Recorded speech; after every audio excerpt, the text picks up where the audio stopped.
most proud of in this career would just be the people that I brought along for the ride, you know, and the things that they did with it, like just, you know, the Ant Banks and the Lil Johns and just so many more, just people who just, they got a chance because of me and they made something out of it.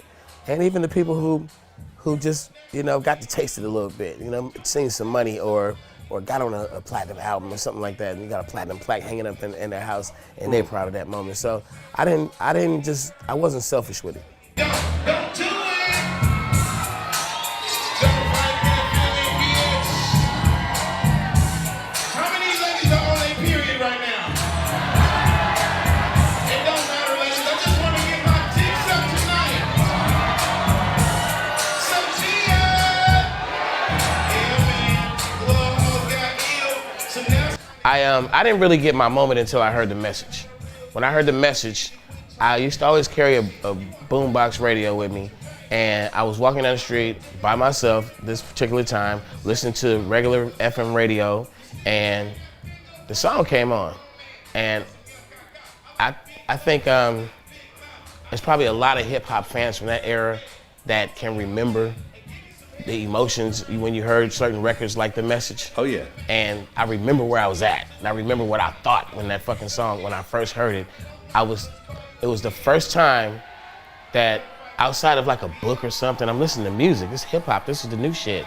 I've read books that describe streets of New York and gangster shit and all this shit, but this song was, as I listened to it, I could picture what he was saying. Yeah, broken glass everywhere. People pissing on the stairs like they just probably don't care. 2 years out of moving from LA.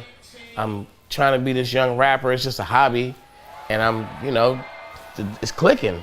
I'm like, fuck, man. I'm walking down the street going, I would be dope as fuck if I just told a story about Oakland. I'm looking at it, I'm hearing this shit, and I'm like, damn. And from that moment, I ran to the fucking house and wrote a rap about what I saw in Oakland, trying to do my version of Melly Mel. Of The Message. And it was the start of something, you know? I was on the Bay Bridge getting my dick sucked in my drop top Cadillac in 88. Talking about these are jails, the freaky jails. These are the jails that I tell so well. These are the jails, the freaky jails. These are the jails. I met this girl. Her name is John. She loved the way I rock on the microphone.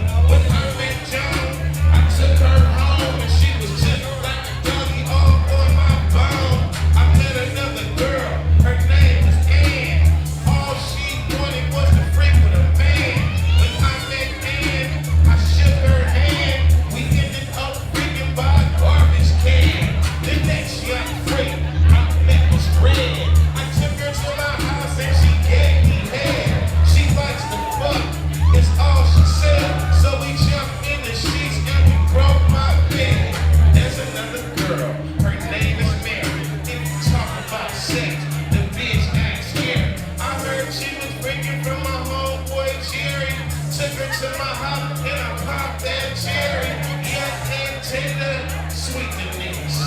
Get her in the bed and the girl's a beast. I tell your homeboy you can get a piece. She'll only start talking about son and the lease. I met this chick. Her name was Lori. An X-rated movie wouldn't tell her story. She had a twin sister. Her name was Lisa. And just like Lori, she's a real dick Lisa. My girlfriend's name was Michelle. Her booty was bigger than a telephone. And when I fucked Michelle, I fucked her well. Her pussy got hotter than the flames of hell. I cheated this girl. Her name is Tammy. I didn't want to do it cause the bitch was flammy. She had a best friend. Her name was Jane. I pulled the bitch to the side. Started spinning that game. I met a lot of bitches in my lifespan. I fucked one night with a girl named Pam. The very next day I saw her with her man. 1 week passed. That was a story too, man. It was when I got to Fremont High, man. In Oakland, they told me that I couldn't be called Todd. They was like, man, we gotta get a name for you, man. You can't be Todd. So they started making jokes. My brother was older than me, 2 grades ahead of me, so he's a senior. I'm in 10th grade, and it's his buddies fucking with me. They're like, man, we gotta find a name for you. And they just, they was like, I was so short. I was probably like fucking 5 foot even or some shit. Like I was 5'2" when I got my first driver's license. I don't know how I got to be this tall, but I was short as fucking high school. And I think it was some dude named Shorty that he was probably in 11th grade. He was a grade before me. He went there the year before. And they got me in the same vicinity as Shorty and realized that Shorty was taller than me. And then they just came up with a joke that I was just fucking short. They're like, man, we can't even fucking think of name you just fucking short. And then they start going short, like just trying to fucking like make fun. And I remember not liking that shit at all. I was like, that's a fucked up name, just call me Short. Like, that's fucked up. So I saw this movie one day called Penitentiary. And the dude who starred in the movie, his character's name was, Leon Isaac, his character's name was Too Sweet. Too Sweet got all the bitches and whooped everybody's ass in the movie. And when I left the movie, I was like, this motherfucker's calling me Short. Yeah, I'm gonna change my shit Too Short. Another oldie but goodie. What's up with these hoes? What's up with these hoes, man? I called her up on the phone. I said I'll be there in a minute. 'Cause all the bitches she be making when I'm in it. It make a nigga feel like he's doing something. The pussy so good, hey, you doing money. But you ain't knowing she's a tramp and a slut. All that shit, every chance you get, you trying to call that bitch with fucking feet players got the pussy. And every time I see her, I got to stop and look. But she's so damn fine, bitch. I wanna make it mine. I wanna fuck one time. Show dogs on your mind. I ain't nothing like your boyfriend you fuck with, you stuck with. I love the way you suck dick and make me bust. This is hard to hold back when it's this good. You said she wouldn't. Cause I'm the best. I twist them in the game so fast with this canvas. Bitch, you know you ain't gon' last. I gotta get it and let her know I'm pimpin' really. Unless I'm getting paid, this shit is temporary. Exchanging fuck faces, making hella noise, and everything I do, I go and tell my boy, and it's like that.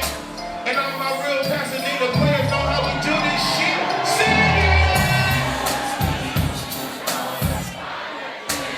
She must be what? What's up with these hoes? You know what I'm saying, right? You just gotta let a hoe be a hoe. Fuck faces. You must be used to all the finer things. Keep it old school, man. I met a guy named Lionel B on the bus. And Lionel B approached me on the bus and asked me if I wanted to do a show. If I wanted to be the opening act for UTFO when they had a song called Roxanne, Roxanne. So that show was coming to Oakland. He wanted to know that I want to open the show. So, long story short, B booked me for the show. Almost didn't book me for the show because somehow we got our phone numbers crossed up or lost or something, and we by chance we reconnected right before the show. Oh, I know what he told me. This is what B told me. He said he booked me for the show. I agreed to do it, but we never got each other's information. And he put me on the flyer, and he said I found a way to find him and get in touch with him one day and say, hey man, like he was like, fuck man, I want to put this motherfucking show on the show, but I can't find him. And I saw the flyer and found him. It's like, hey man, you got me on the flyer, what's up? He's like, put me on the show. So he put me on the show, man, and fucking I went up there and I didn't have any records out. I never been on the radio. All I had was the street tapes. I knew what some of the popular songs that I did in the streets that people like. I planned out this little thing where I got like one of the instrumentals was Houdini. Another one was shit, I don't fucking know. It was like I did like 3 quick little things, and made it on the little cassette, same way I do my little pause mix.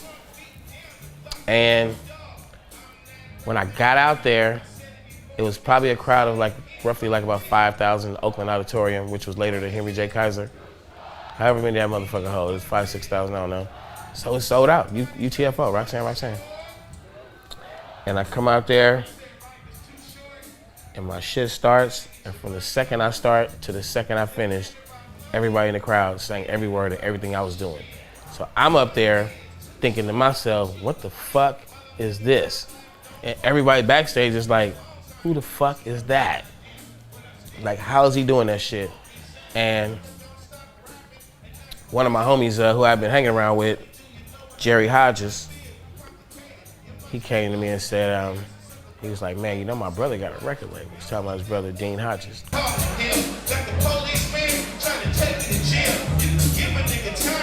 you don't know, in a matter of time, I be running the show. Now another young brother wants to be on top. Making big money, slanging rock, the task force. Trying to peel your cat, turn around, motherfucker, better watch your back, cause life is. Where the players at? Do we have any players in the house? Where the real players at?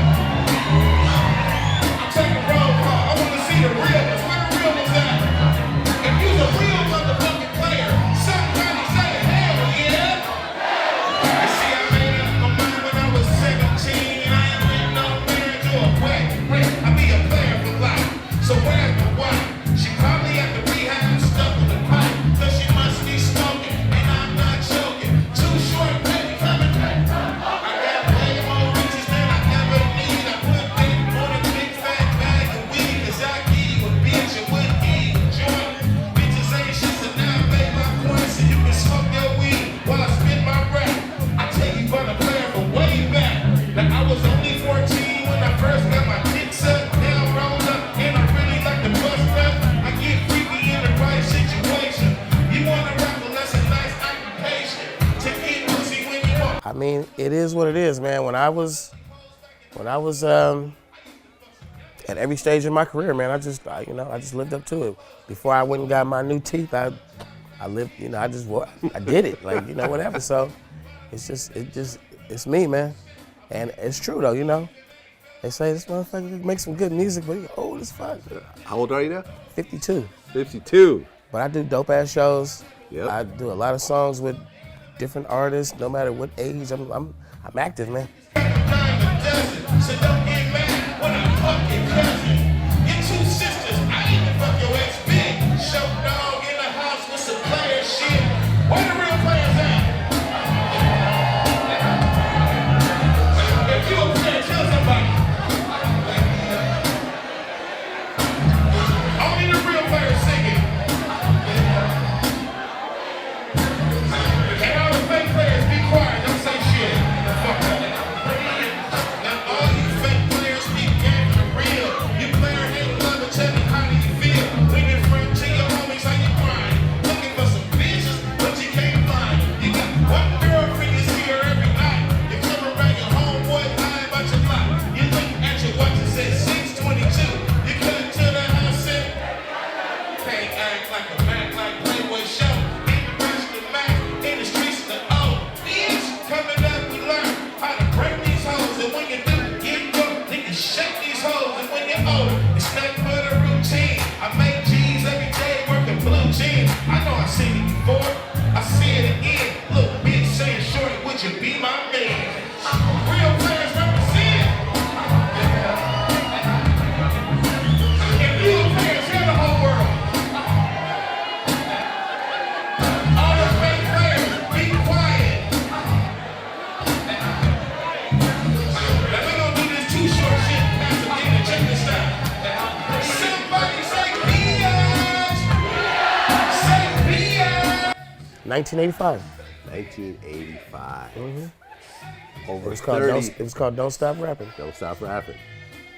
You're talking about over 30 years. Yeah, man. Dropping albums, one after another. And the pep track is hot.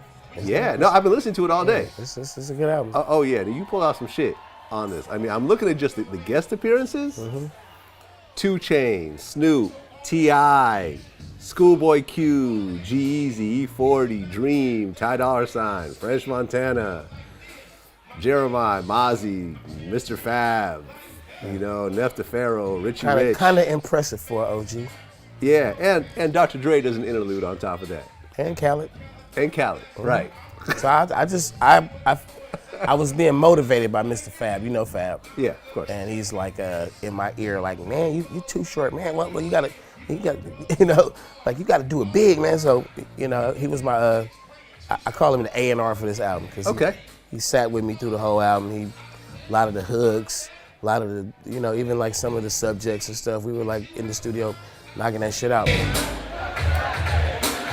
Ronald Reagan came up to me. He said, do you have the answer to the U.S. economy and a cure for cancer? I said, what are you doing in the White House? If you're not selling, you better ask your wife, Nancy Reagan. I know she'll spit that game. Like one night she came to my house and gave me a blowjob. Y'all saying she licked my dick. At that particular time, it was probably a handful, you know, dozen guys outside, maybe more, selling weed, selling whatever. And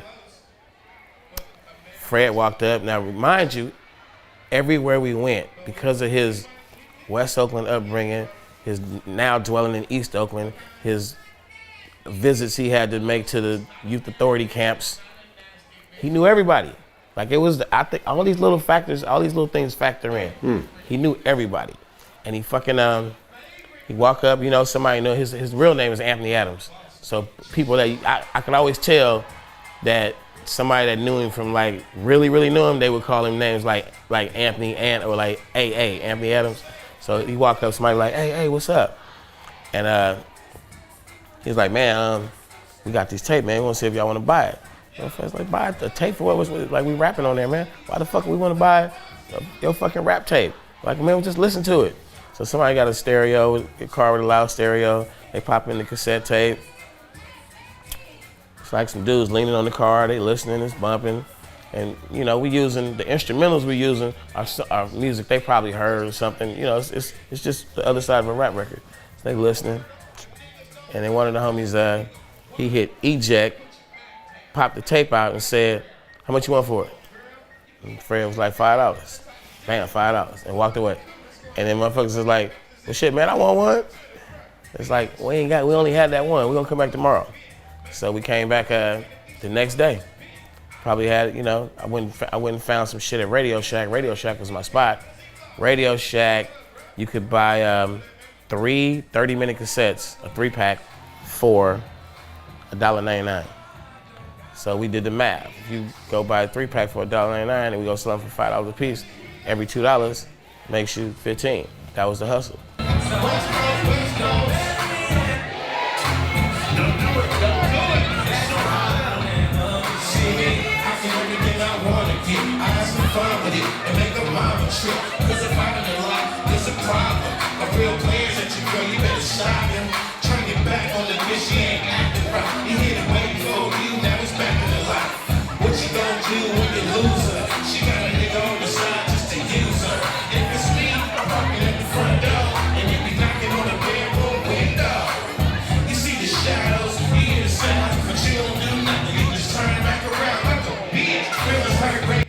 Nancy Reagan came to my house. Gave me a blowjob.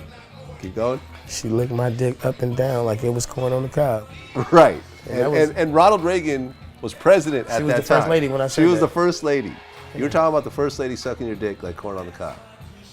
It was all shock value. It was like Ronald Reagan was taking away programs and shit in the inner city. He was like cleaning house on Jimmy Carter, you know.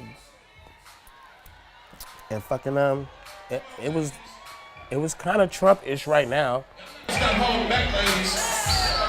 You know what I want, right? I want 2 things. I want to see some asses wiggling, and I want to see some titties bouncing. Let's go! Man, just working, just trying to be a real OG, man, a real responsible OG. I was young and wild now. Yeah. I toned it down later in life. I kept my wild side a little longer than I should have, but lately, give me like the last 4 years, I've been toning it down a little bit. You have toned it down. It's only because of like social media and you know what that's bringing to the table, and so many other things that the culture changing in entertainment, Hollywood. You know, the whole Bill Cosby trickle down, and me and so many other people have had faced, you know, accusations about bullshit, some real, others, but at the same time, it's changed the culture and the way a lot of us used to be, you know, the wild, super wild. That shit gets you in a lot of trouble now, man. You just get a lot of misquotes and a lot of footage of you doing things that the 3-minute version would be explained, but the 20-second version is like, fuck, you know? You have no kids. No kids. 52 years old.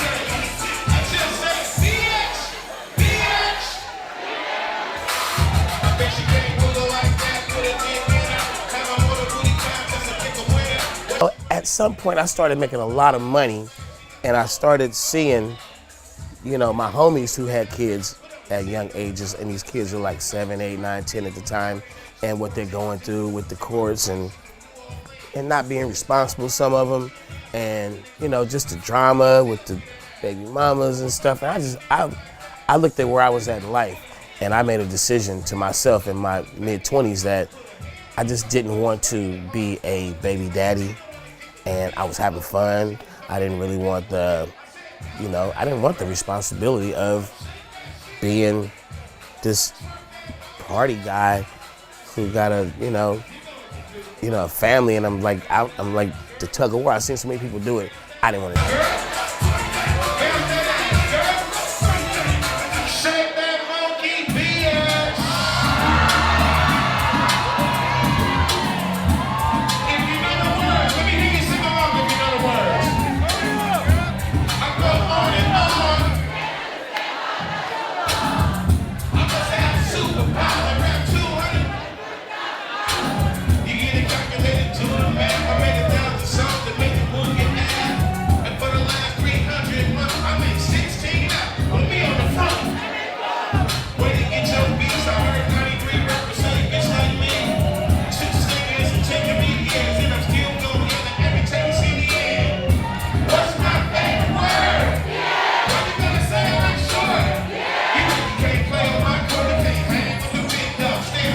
My music is almost like the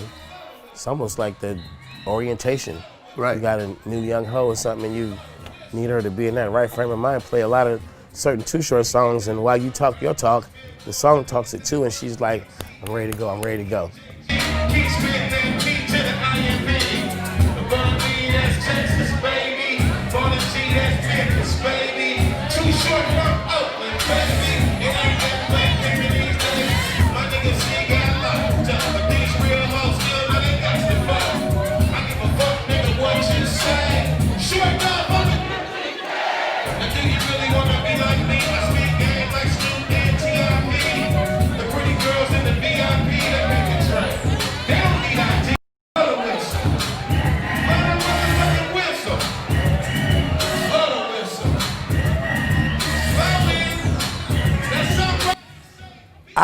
I see how Tupac is portrayed in movies, and you know the different like Tupac styles, like they did him in the Biggie movie where he's all loud shirts and walking all over exaggerated.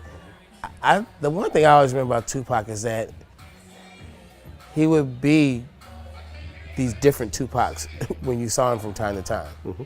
Like he'd be the wise Tupac and talking like some introspective, intelligent shit. Then he'd be a militant. Then he'd be fucking party Tupac with some Hennessy and a cigarette and a blunt all at the same time. And then he'd be in the studio fucking like Tupac, the crazy rapper that writes raps faster than everybody else. And it just was, you know. But every time he would be around, you would know. Tupac was one of those people like Pimp C who kind of commanded the room to pay attention to them. He, you know, the bitches wanted Tupac. Everybody wanted to be his homie and shit, like that type shit. And I even have a old VHS when we used to do the little 1 hour something to go with each album. So mine for, I don't know if it's Life is Too Short or Short Dog Time. One of those. I did one for Shorty the Pimp. Life is Too Short. I think we got a little DVD for every album. And one of those, Shock G was the host of my party that I'm doing in the tape. And I noticed on playback years later that Money B and Tupac is in the background, just like they're like little dudes. Yeah. And it was Shock G was popping, Digital Underground was popping, but the first Digital Underground look, it was more like Shock Humpty Hump.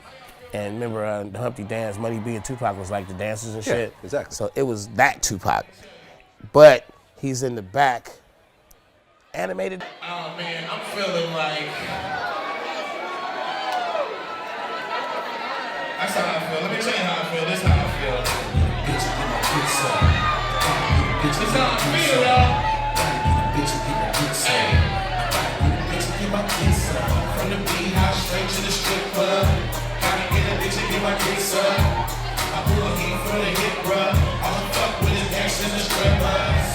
She's a killer and a sweet thing. Set a nigga up, put the money in the G-string. I throw the G's up and tell that bitch, get up on your knees, slut. Cause we get rowdy at night. Them scary motherfuckers know how we like to fight. That's why they leave. When we show up, then all your little bitches see me and hoe up. Squint, but I don't want me around to get crunk in the egg and go jump. I was in the streets before Hammer, as far as like the music and stuff. Yeah. I was making records before Hammer, but he came very shortly after and did big things. And I've always been an admirer of Hammer because of the way he did it. We were at odds, so to speak, at a young time, but it wasn't like violence or anger. It was more like just, the local competition. Yeah. And Hammer he was a big dog, man. He got respect in the streets. He came from a respected crew, and they handled business, him and his brother Lewis and the crew. And when we saw each other, it was respect and love. And then when we weren't around each other, we'd take little jabs and talk shit. But it was that type shit. Your baby mama's a stripper, town business, it won't take long to get her. She's a cute little thick thing. I got her going dumb on the dick, man. I'm in the same